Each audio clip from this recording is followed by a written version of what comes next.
Hey y'all, welcome back to the party. It's me, your girl BrittReacts, and today we are reacting to Confederate flag and casist, rhymes with casist at least, statues. What to Do by Schultz. Let's see what he has to say. I'm scared.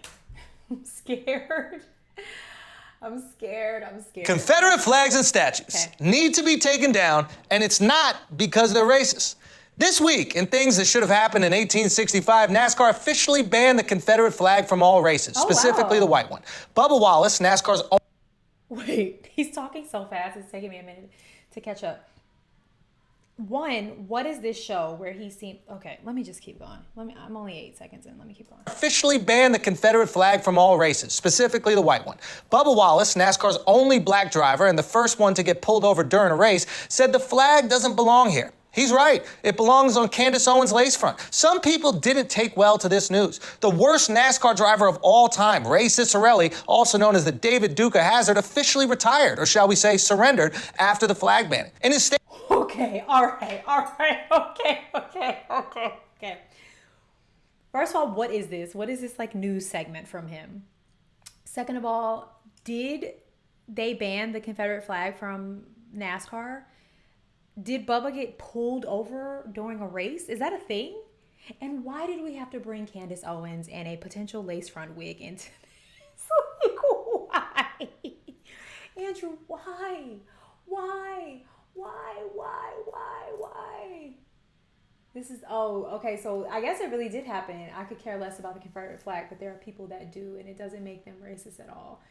Okay, so I guess it really did happen. Okay, all right.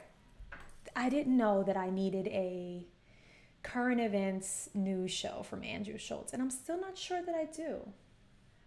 Let's keep going.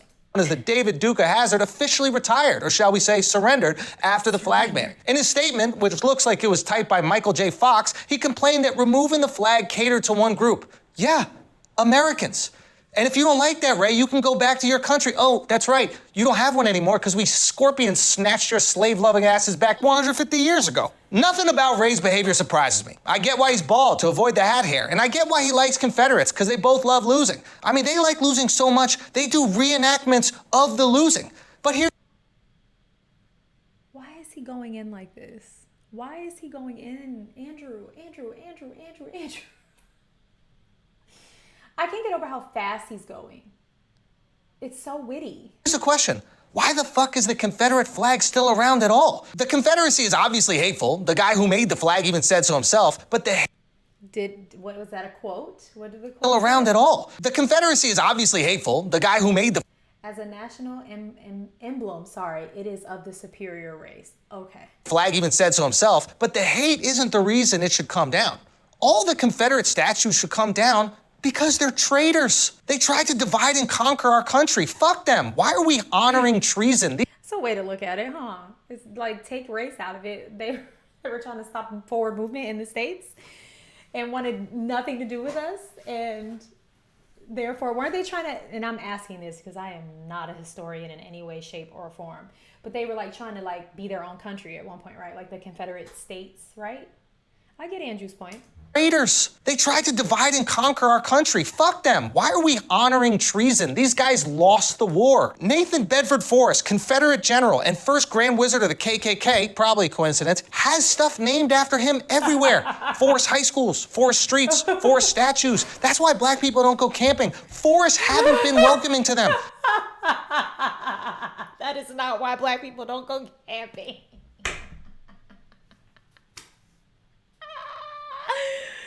The picture of this family is ridiculous. They're so happy. The general consensus, and I can say this, we don't like to go camping. We don't like to go swimming. What else? We don't like high heights and stuff like that. Like, it just, we were not generally as a people, and I'm saying generally because there are those of us that do. I am not a nature girl. I am not a water girl. I'm certainly not a camping girl. We just, I think, prefer indoor activities. This is so funny to me. It's forest statues. That's why black people don't go camping. Forests haven't been welcoming to them. I mean, why do we have military bases named after these guys? Like, if your girl cheated on you and got the guy's name tattooed on her back, you'd be like, take that shit off, you treasonous slut. Fort Hood?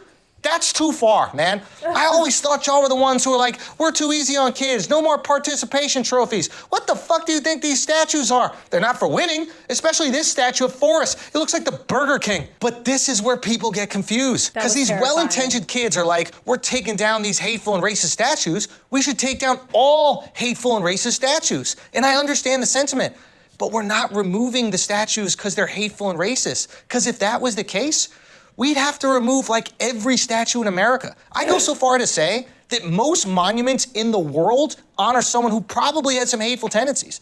The pyramids were built to honor pharaohs that were slave drivers. Gandhi called Africans savages. Einstein said the Chinese were filthy. JFK and MLK were cracking cheeks while their wives watched the kids. Cracking cheeks while their wives watched. Oh my gosh. Oh my gosh. Andrew. Can he take it easy? Like, I just don't, why are we going so hard? We're going very hard. The Chinese were filthy. JFK and MLK were cracking cheeks while their wives watched the kids. FDR locked up a bunch of Japanese people. Our founding fathers owned slaves and knew it was wrong. And your grandparents were probably racist. Not the gun. Oh my gosh. Okay. Heard. I think the biggest thing here is at the time that these statues were erected, you know, the world was a much different place. I think it's just probably the overall consensus, whether you are for what he's saying or against. It's like they went up in a time where, you know, that's what they did. I don't even think they like make statues anymore for people who like do good in the world or do good in the world. I don't know anything. Are you gonna take down their tombstones? Oh. No, you're not. But now people are getting crazy. They defaced a statue of a guy who tried to abolish slavery. And a Christopher Columbus statue was beheaded because it offended Native Americans. You know what else is offensive to Native Americans? America. Yeah. I don't think they're that happy when they see you driving on stolen land in your Jeep Cherokee. If we take down all the Columbus statues, we should be consistent and remove the District of Columbia. We should remove Columbus, Ohio, too. Matter of fact, we should do that anyway. It's a shithole. We gotta understand why the statue... How did Columbus, Ohio get into this?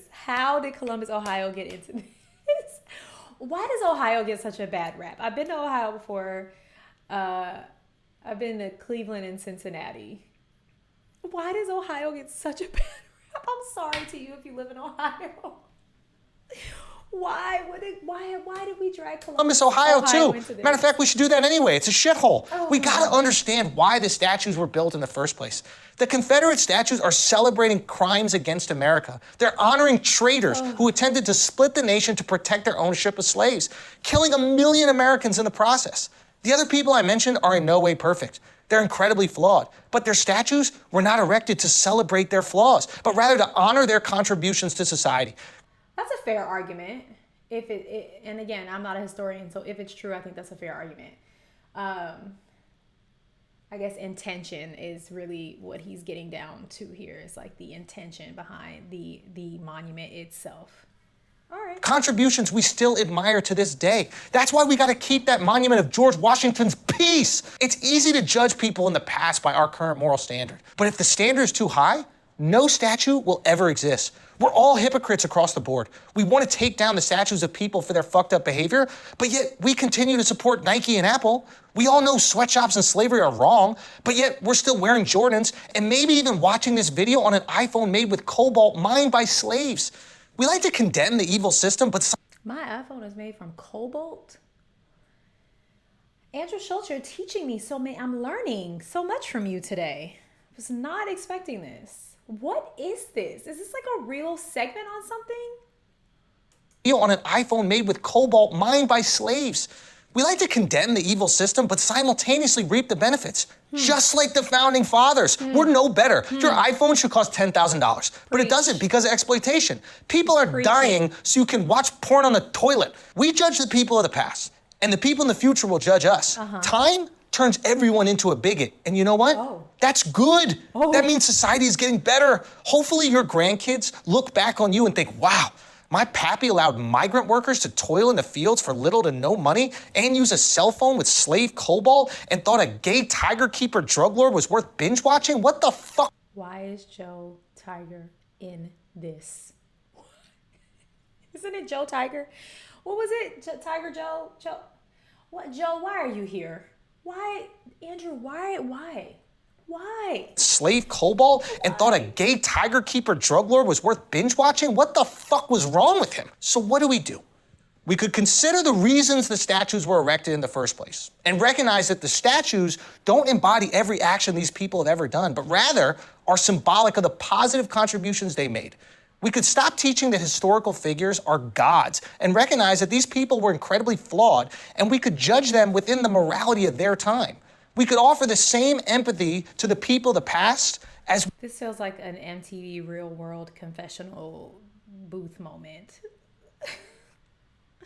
I can't tell if he's serious or not. I can't tell. I don't know. I need context. We can only hope the people of the future will offer us. Or we can see ancient relics that have done little to help black people and maybe even cause brutality in the cities they govern and cover them with a kente cloth. Racism solved. Jesus. Thanks, guys. Oh, Peace. Jesus. I don't think. Confederate flags and statues. We don't need to start that over. I don't think he was serious for half of that. The ending was all I needed to. Whoever came up with that idea, fired immediately. Where was the PR team? It was so bad. And then had the nerve to superhero stance and take pictures. Feel free to sound off in the comments, but guys, this is comedy. Please remember, in my page is not the page for you to come and have these big political debates, because you will get nothing from me. I love you dearly, and I just believe that everyone has the right to believe what they want, as long as they are not out here hurting people. So you don't have to worry about me judging you. That is not my business. You gotta meet your maker one day, and baby, he'll talk to you about the rest. What was the context of this is really what I want to know. Someone let me know, where was this on a what was this? What did I just watch? What news channel did this broadcast on? I'm very confused. And in the meantime, go and have the day you deserve. Peace.